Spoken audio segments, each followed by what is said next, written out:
जय हिंद साथियों, नमस्कार। आपका बहुत बहुत स्वागत है एसएससी 77 के यूट्यूब चैनल पर। साथियों, जर्नल अवेयरनेस की क्लास हम आपके बीच में लेकर आ चुके हैं, जो मोस्ट इंपॉर्टेंट करंट अफेयर और स्टैटिक जीके भी आपको मिलेगा। सब कुछ मिलेगा जो CHSL, CGSL, UP PET, railway, UP RO, ARO, CTET. अभी जो कल सीटेट का पेपर हुआ, आप देखिए कितना मस्त और कितना हार्ड पेपर आया था। और यूपी टेट के लिए भी ये सेशन इंपॉर्टेंट होगा। केबीएस वाले हैं, डीएसएसबी वाले, एनबीएस वाले, ईएमआरएस वाले, बिल्कुल आप तैयारी में लगे रहें। भर्ती पर रोक लगी है तो क्या हुआ, ठीक है, भर्ती बहुत जल्दी चालू हो जाएगी। और तो करंट अफेयर्स और स्टैटिक जीके स्पेशल सेशन 6 है साथियों, एकलव्य आवासीय आदर्श विद्यालय।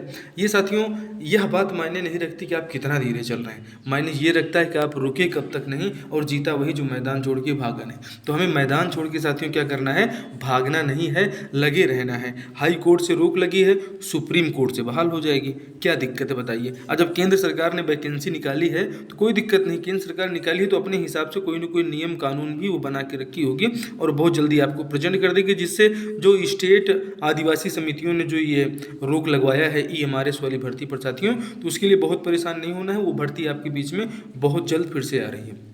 आप लोग इतनी सारी भर्ती परीक्षाओं की तैयारी में है साथियों, तो आप हमारे चैनल पे बिल्कुल जुड़िए। एसएससी 77 आप लिख सकते हैं कहाँ, जो है अपने टेलीग्राम में, वहाँ से आपको इसका पीडीएफ मिल जाएगा। सभी क्वेश्चंस मोस्ट इंपॉर्टेंट हैं और एकदम जी जान से लगते हैं, मेहनत करते रहते हैं। और अखिल भारतीय मुस्लिम लीग के प्रथम अध्यक्ष कौन है, इसे आपको बताने के लिए कहा जा रहा है। पहला प्रश्न मोस्ट इंपॉर्टेंट है, जिसका संबंध किससे है, तो ये संबंध है भैया मुस्लिम लीग से। आप जानते हैं पाकिस्तान शब्द की मांग करने वाला जो है कोई पार्टी, पहली पार्टी कौन सी थी, यही मुस्लिम लीग थी साथियों। आप जानते हैं कि इसकी स्थापना कहाँ पर हुई थी, तो इसकी स्थापना ढाका में हुई थी। वर्तमान ढाका वही जो बांग्लादेश की राजधानी भी होता है। और आपके एग्जाम में ये सेशन में है साथियों, ठीक है, आपके जो है कंटेंट में है, आपके सिलेबस में है। चलिए देखिए कि नवाब सलीमुल्लाह खान जो है साथियों, ये अखिल भारतीय मुस्लिम लीग के पहले अध्यक्ष या कि प्रथम अध्यक्ष साथियों हो जाते हैं, ठीक है।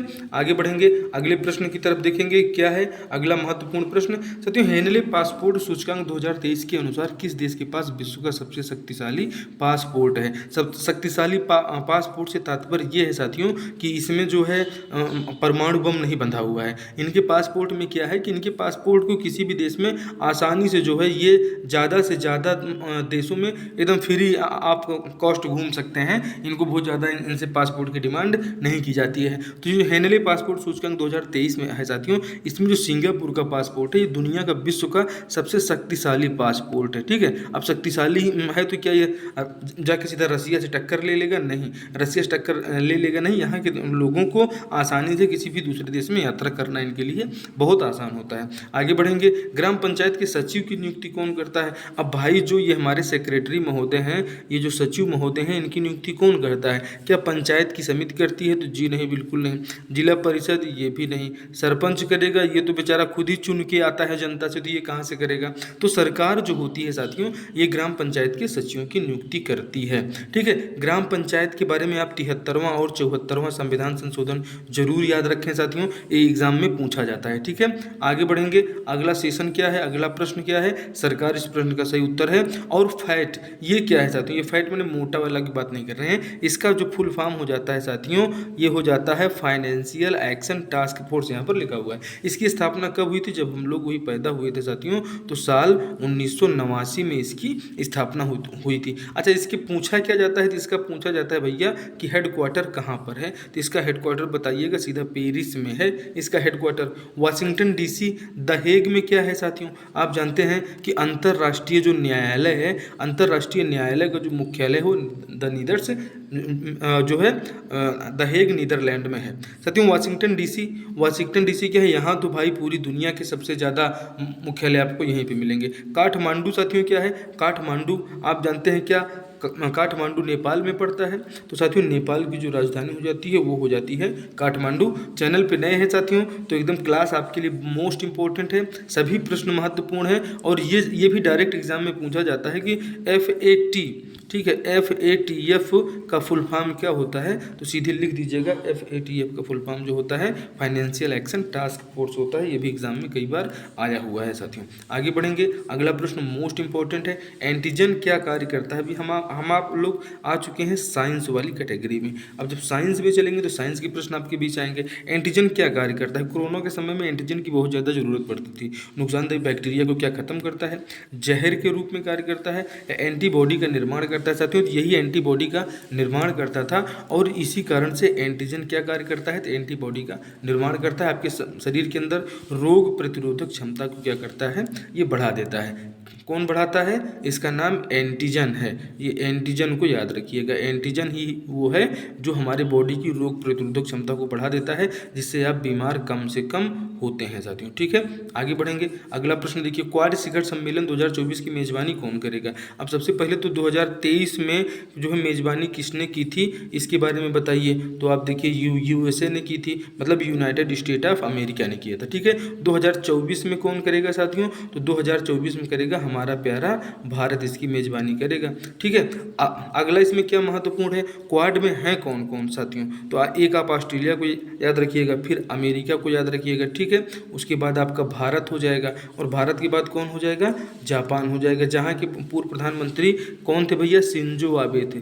शिंजो आबे की गोली मारकर हत्या की गई थी। ठीक है, तो इसे आप याद रखिएगा, मोस्ट इंपॉर्टेंट है। अच्छा, इस प्रश्न का उत्तर क्या है, तो ऑप्शन ए आपका हो जाएगा। साल 2023 में USA में इसका आयोजन हुआ था। भारत, USA, जापान, ऑस्ट्रेलिया, यही चारों क्वाड के मेंबर हैं। ठीक है साथियों, आगे बढ़ें, अगला प्रश्न देखिएगा, मोस्ट इंपॉर्टेंट है। चैनल पे नए हैं साथियों तो वीडियो को आप बिल्कुल लाइक करें, और आप इन सभी भर्तियों में बैठ रहे हैं तो ये सेशन आपके लिए मोस्ट इंपॉर्टेंट हो जाता है। करंट अफेयर, जनरल अवेयरनेस, हाल ही में विश्व बैंक का नया अध्यक्ष किसे चुना गया है। तो आजकल तो हमारे यहाँ का बच्चा जानता है भाई, और कहीं का तो नहीं जानता हो, लेकिन हमारे यहाँ के तो बच्चे जानते हैं कि अजय बंगा जो हैं ये क्या बने हैं, ये विश्व बैंक के अध्यक्ष बने हैं, जिसे वर्ल्ड बैंक कहा जाता है। वर्ल्ड बैंक का मुख्यालय आप जानते हैं कहाँ है, यही तो है वाशिंगटन DC। इन्हें आप याद रखिएगा।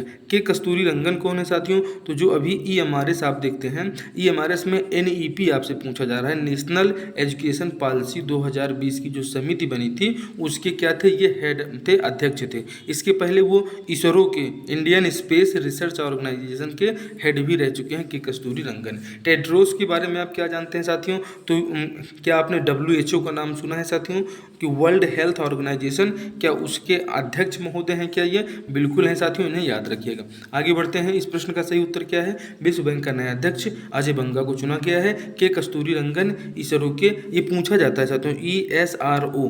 ठीक है, ये पूछा जाता है, क्या हो जाता है full form, Indian space research organisation इसका फुल फॉर्म हो जाता है, याद रखिएगा। आगे बढ़ेंगे, अगला प्रश्न मोस्ट इंपॉर्टेंट है, आयुष्मान भारत दिवस कब मनाया जाता है। यह योजना संबंधित किससे है साथियों, तो ये योजना चिकित्सा से संबंधित है, मेडिकल से संबंधित है। ठीक है साथियों, अब आयुष्मान भारत में आप देखते हैं कि आयुष्मान कार्ड बहुत लोगों का बन रहा है, तो ये कब मनाया जाता है साथियों, क्या 29 अप्रैल है, क्या 27 अप्रैल या 30 अप्रैल, तो ऑप्शन ए इसका पूरी तरह से साथियों सही हो जाता है। 30 अप्रैल को आयुष्मान भारत दिवस मनाया जाता है। ठीक है, आगे बढ़ेंगे, तीसरे खेलो इंडिया यूथ गेम का आयोजन कहाँ किया गया है, तो साथियों ये किया गया है हमारे उत्तर प्रदेश में, मतलब उत्तर प्रदेश में किया गया है। ठीक है, उत्तर प्रदेश में किया गया है। उत्तर प्रदेश के मुख्यमंत्री जी को तो आप जानते हैं, बच्चा जानता है, योगी आदित्यनाथ को। ठीक है, तो ये साथियों जो तीसरा खेलो इंडिया यूथ गेम्स है, इसका आयोजन कहाँ किया गया है, तो अभी 2023 में उत्तर प्रदेश में किया गया है, हाल ही में किया गया है, इसे याद रखिएगा। इसका इंपॉर्टेंट ये हो जाता है, इसका जो प्रारंभ हुआ था साथियों, ये खेलो इंडिया स्कूल गेम के नाम से, खेलो इंडिया स्कूल गेम के नाम से प्रारंभ हुआ था। इसका पूर्व का नाम था इसी जो है खेलो इंडिया यूथ गेम का, और बाद में स्कूल से इसको कर दिया गया यूथ कर दिया गया, ये भी दिमाग में रखिएगा। आगे बढ़ेंगे साथियों, तीसरे जो खेलो इंडिया यूथ गेम्स है, इसका आयोजन उत्तर प्रदेश में किया गया, जहाँ की राजधानी लखनऊ हो जाती है। साथियों ये खेल मुख्य रूप से 2018 में खेलो इंडिया यूथ स्कूल गेम के नाम से शुरू किया गया, बाद में इनका नाम बदलकर जो है यूथ गेम कर दिया गया। 2019 में पुणे में खेला गया था, और 2023 में गोरखपुर उत्तर प्रदेश में खेला गया था। ये उत्तर प्रदेश के मुख्यमंत्री योगी आदित्यनाथ जी को आप देख रहे हैं। मानव शरीर में निम्न में से किसका आकार सबसे बड़ा होता है, 4 चीजें दी गई, थायराइड, यकृत, प्लीहा, अग्नाशय। अच्छा, इसके चारों के बारे में अगर आप अच्छे से जाने तो आपको कितना अच्छा लगेगा। और आपको जो है वो जानकारी देखने के बाद आपको लगेगा कि हाँ this is a very important session for journal awareness. अब ये देखिए इन चारों चीज़ों की जानकारी आप एक साथ लीजिए साथियों। जो थायराइड ग्रंथि होती है ये हमारी सबसे बड़ी अंतःस्रावी ग्रंथि होती है। यकृत जो होता है, यकृत जो है सबसे बड़ी ग्रंथि मानी जाती है। इस प्रश्न का उत्तर तो ऑप्शन बी आप यहाँ पे देख रहे हैं, लेकिन ये भी आप याद रखिएगा थायराइड सबसे बड़ी ग्रंथि होती है। प्लीहा जो होता है इसी को रुधिर बैंक कहा जाता है, और अग्नाशय जो है दूसरी सबसे बड़ी ग्रंथि है, इसे अग्नाशय को भी आप याद रखिएगा। जानकारी कैसी लगी साथियों, जरूर दोस्तों में एक बार शेयर कीजिएगा। सब्जी के लिए काम आने वाले पौधों के अध्ययन को क्या कहा जाता है, बताइए। मोस्ट इंपॉर्टेंट साथियों, और ऐसे टाइप के प्रश्न आपके एग्जाम में आ रहे हैं, इसीलिए इसे छपने वाले प्रश्न कहते हैं।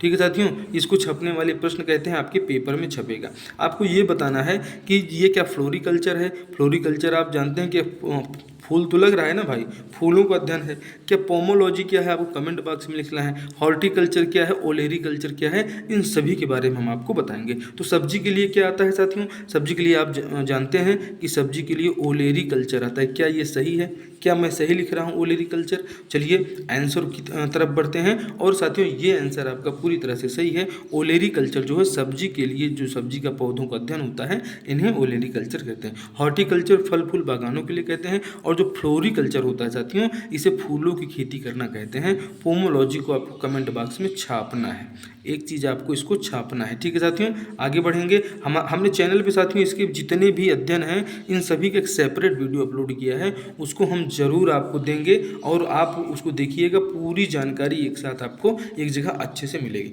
भारत का पहला केबल आधारित पुल अंजी खाद ब्रिज कहाँ पर स्थापित किया गया है, ये प्रश्न आपसे पूछा जा रहा है।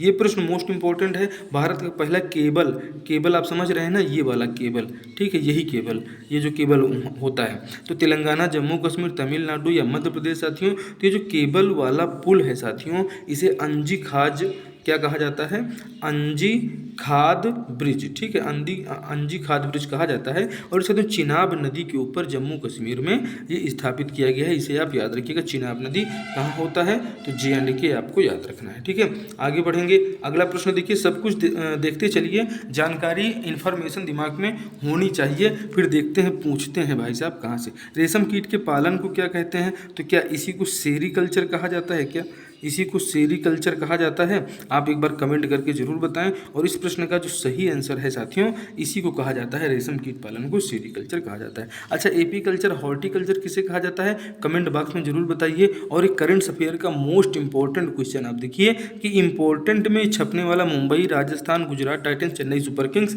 नाम से ही पता चल रहा है कि IPL की चर्चा अब यहाँ पर होने वाली है। तो IPL 2023 किसने जीता है भैया, तो महेंद्र सिंह धोनी वाली टीम ने जीता है, चेन्नई सुपर किंग्स ने इस मैच को जीता है साथियों, इसे आप याद रखिएगा। अच्छा, जो हमारी मुंबई है, मुंबई मोस्ट इंपॉर्टेंट टीम है। राजस्थान रॉयल्स, आप देखते हैं गुजरात टाइटन, सभी के कप्तानों के नाम आपको याद रखना है। क्या, कप्तान के नाम याद रखना है। और ये एग्जाम में एक आध दो परीक्षा में अभी CHSL CGL में पूछे गए हैं। ठीक है साथियों, जो 57वां ज्ञानपीठ अवार्ड से किसे सम्मानित किया गया है, ये आपको बताना है। 57वां ज्ञानपीठ अवार्ड दामोदर मोजा को, नीलमणि फुकन को, अभिकांत कांत को, अकेतम अच्युतम नंबूदरी को साथियों। तो ये जो हमारे दामोदर मोजा जी हैं, दामोदर मोजा जी, इनको सम्मानित किया गया साथियों 57वें ज्ञानपीठ अवार्ड से, इसे हमें याद रखना है। ठीक है, दामोदर मोजा। अच्छा, नीलमणि फुकन और अमिताभ कांत जी कौन हो जाते हैं, तो इनके बारे में भी आपको बताना है। नीलमणि फुकन,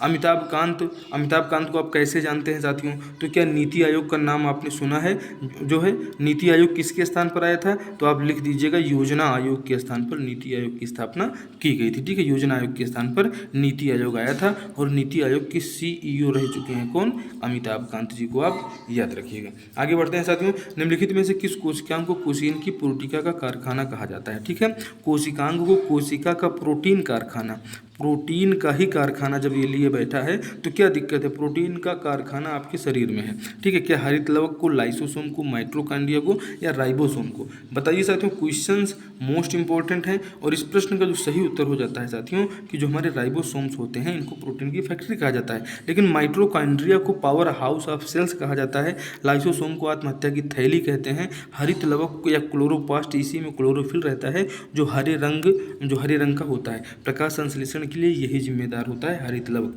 लाइसोसोम आत्महत्या की थैली, mitochondria power house of cells कहा जाता है, राइबोसोम साथियों इसी को प्रोटीन की फैक्ट्री कहते हैं। मोस्ट इंपॉर्टेंट स्लाइड है, एक बार स्क्रीनशॉट ले लीजिए।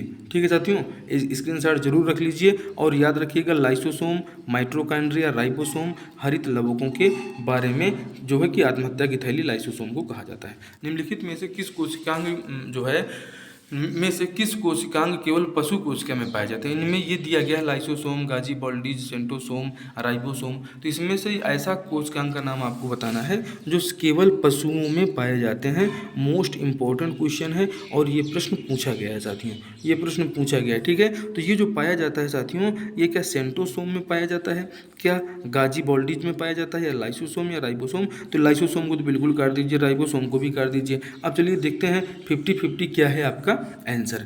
ठीक है साथियों, तो इसमें जो आप आंसर याद रखेंगे सेंट्रोसोम इसका आंसर हो जाएगा। क्या हो जाएगा? सेंट्रोसोम, ऑप्शन सी आपको याद रखना है। ठीक है, आगे बढ़ेंगे। अगला प्रश्न, भारत में पुलिस प्रशासन का जनक किसे माना जाता है? ठीक है, तो हम लोग जानते हैं कि जो है कॉर्नवालिस को, जो वालिस महोदय हैं, इनको भारत में पुलिस प्रशासन का जनक माना जाता है। ठीक है, लॉर्ड कर्जन को आप कैसे जानते हैं? लॉर्ड कर्जन को बंगाल विभाजन के लिए बच्चा जानता है साथियों। बंगाल विभाजन के जिम्मेदार कब हुआ था? साल 1905 में हुआ था साथियों। लॉर्ड वेलेजली और लॉर्ड डलहौजी और डलहौजी के बारे में आप जानते हैं कि डलहौजी के समय में साल 1853 में क्या चली थी? भारत में ट्रेन चली थी। कहाँ से? मुंबई से ठाणे के बीच में। साथियों आगे बढ़ेंगे। इस प्रश्न का उत्तर, भारत में पुलिस प्रशासन का जनक लॉर्ड कॉर्नवालिस जी हैं। निम्नलिखित में से कौन सा कोशिकांग केवल पशु कोशिकाओं में पाया जाता है? इसका उत्तर यहाँ आपको मिल जाएगा, सेंट्रोसोम। ये प्रश्न साथियों एक वहाँ स्लाइड आगे चली गई थी। साथियों हिस्टोरिया प्लेनेटरम पुस्तक के लेखक कौन है, इसे आपको बताना है। मोस्ट इंपॉर्टेंट क्वेश्चन है साथियों, हिस्टोरिया। ठीक है, आपको बताना है ये जो हिस्टोरिया प्लेनेटरम पुस्तक है, डार्विन है, थियोफ्रेस्टस है, अरस्तु है, हिप्पोक्रेटस है। तो आप जानते हैं कि अरस्तु को क्या कहा जाता है कि जीव विज्ञान का पिता इन्हें कहा जाता है। आप जानते हैं अच्छे से साथियों, जीव विज्ञान का पिता कहा जाता है।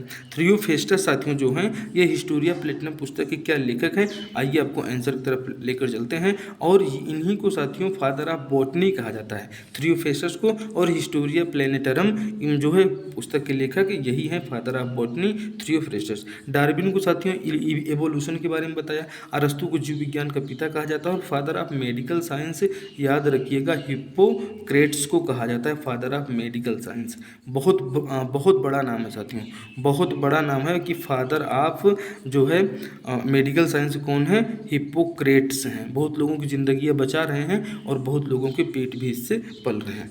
आगे बढ़ते हैं साथियों। भारत के प्रमुख पड़ोसी देश भूटान के साथ सीमा साझा करने वाले राज्य नहीं हैं। अब ऐसे भी प्रश्न तो आपसे पूछे जाते हैं और जैसे ही प्रश्न ऐसे आते हैं तो दिमाग घूम जाता है यार। सिक्किम, पश्चिम बंगाल, असम, अरुणाचल प्रदेश, मणिपुर, जहाँ पे इतनी हिंसा हो रही है, आखिर में टिक किसको लगाएं? जब इतने जो है विज्ञान के प्रश्न चल रहे थे और अचानक से मिल गए जो है भूगोल के प्रश्न, तो ऐसे ही प्रश्न तो आपके एग्जाम में आएंगे जो आपको हतप्रभ कर देंगे। तो देखिए सिक्किम, पश्चिम बंगाल, असम और अरुणाचल प्रदेश, ये साथियों ये सभी हमारे भूटान की सीमा के साथ जो है भूटान से सीमा साझा करते हैं। लेकिन जो मणिपुर, अभी हम शर्मिंदा हैं, क्या है? मणिपुर हम शर्मिंदा हैं। ये मणिपुर क्या है? मणिपुर जो है भूटान के साथ सीमा साझा नहीं करता है, इसे आप याद रखिएगा। भूटान की राजधानी पूछ लिया जाए तो आप क्या बताएंगे? ठीक है, भूटान की राजधानी अगर आपसे पूछा जाए तो क्या बताएंगे? तो चलिए भूटान की राजधानी भी बता दीजिए कि थिम्फू जो है साथियों ये भूटान की राजधानी हो जाती है। नेपाल आप जानते हैं काठमांडू। चाइना की राजधानी आप जानते हैं कि कौन सी है भैया? तो ये बीजिंग हो जाती है। और हमारे बांग्लादेश, वो जो जहाँ पे शेख हसीना जुल्फों वाली हैं, तो शेख हसीना महोदय के पापा जो रहमान जी थे, उन्होंने जो है इनको ये गद्दी दिलाई थी और अभी तक ये गद्दी आराम से लेकर चल रही हैं। तो ढाका बांग्लादेश में जो पड़ता है, ये जो है ये बांग्लादेश की राजधानी हो जाता है। ठीक है, इस प्रश्न का सही उत्तर क्या है? थिम्फू। साथियों थिम्फू के बारे में थोड़ा सा और जानकारी देखिए। वांगचू नदी के किनारे यह स्थित है। 1961 में थिम्फू को जो है भूटान की राजधानी बनाया गया। ठीक है साथियों, आगे बढ़ेंगे। अगला प्रश्न देखिए, भारत के प्रमुख पड़ोसी देशों में स्थलीय सीमा से जुड़े देशों में शामिल नहीं है। अब स्थलीय सीमा की बात हो रही है, मतलब यहाँ की बात नहीं हो रही है, अब आपसे बात हो रही है यहाँ की। तो जो यहाँ वाली बात है आप देखिए, भूटान, नेपाल, चीन, मालदीव। तो ये मालदीव साथियों जो है ये हमारी समुद्री सीमा में लगा हुआ है। कहाँ पर लगा हुआ है? समुद्री सीमा में लगा हुआ है मालदीव। और बाकी चाइना, नेपाल, भूटान, पाकिस्तान, अफगानिस्तान आप आप सबको देखते ही हैं कि म्यांमार, बर्मा, इन सभी लोग कहाँ से लगे हैं, तो ये हमारी जो है स्थलीय सीमा से जुड़े हुए हैं। तो मालदीव जो है समुद्री सीमा से जुड़ा है, ये आपका सही उत्तर हो जाएगा। उत्तर भारत का पहला परमाणु संयंत्र आपसे पूछा जा रहा है कहाँ पर स्थापित किया जा रहा है। अच्छा, किसके लिए स्थापित कर रहे हैं भाई, तो ये किसी के ऊपर हमला करने वाला नहीं, बिजली उत्पादन के लिए है। ये कहाँ पे है, क्या गुरुग्राम में है, फरीदाबाद में है, फतेहाबाद में है, या अमेठी उत्तर प्रदेश में है, ये आपको बताना है। तो साथियों जो भारत का पहला, ये जो हमारा फतेहाबाद हरियाणा में स्थापित किया जा रहा है उत्तर भारत का पहला परमाणु संयंत्र, यह परमाणु संयंत्र बिजली उत्पादन के लिए स्थापित किया गया है। भारत के पहले परमाणु कार्यक्रम के जनक कौन अगर है पूछा जाए तो लिखिएगा डॉक्टर होमी जहांगीर भाभा। ठीक है साथियों, और भारत में परमाणु परीक्षण पहली बार कब हुआ था, तो साथियों साल 1974 में पोखरण में हुआ था। ये कहाँ पड़ता है, राजस्थान में पड़ता है। जिसे नाम पूछा जाता है तो operation Buddha, operation smiling Buddha बता दीजिएगा, हमारे पहले परमाणु परीक्षण का ये नाम हो जाता है साथियों। अगला देखेंगे दूसरा परमाणु परीक्षण जो साथियों हुआ था इस साल 1998 में हुआ था। ये आपके जो सिलेबस में ये बिल्कुल जनरल अवेयरनेस ही तो है, और जैसलमेर राजस्थान में ही किया गया। इसे ऑपरेशन शक्ति नाम दिया गया साल 1998 में, जब अटल बिहारी जी के नेतृत्व में किया गया था। तो साथियों ये प्रमुख परमाणु संयंत्र इनके बारे में पूछा जाता है कि कैगा परमाणु संयंत्र कहाँ पर स्थित है, तो सीधे आप लिख दीजिएगा कर्नाटक में स्थित है। ठीक है साथियों, उसके बाद पूछेगा तारापुर परमाणु संयंत्र कहाँ है, तो ये जो तारापुर है साथियों, तारापुर कहाँ है, महाराष्ट्र में पड़ जाता है। काकरापार गुजरात में, नरोरा परमाणु संयंत्र उत्तर प्रदेश में, कलपक्कम परमाणु संयंत्र और इसके साथ ही साथ साथियों ये जो कुडनकुलम परमाणु संयंत्र है, ये दोनों परमाणु संयंत्र तमिलनाडु में हो जाते हैं। सबसे बड़ा परमाणु संयंत्र कुडनकुलम है भारत का,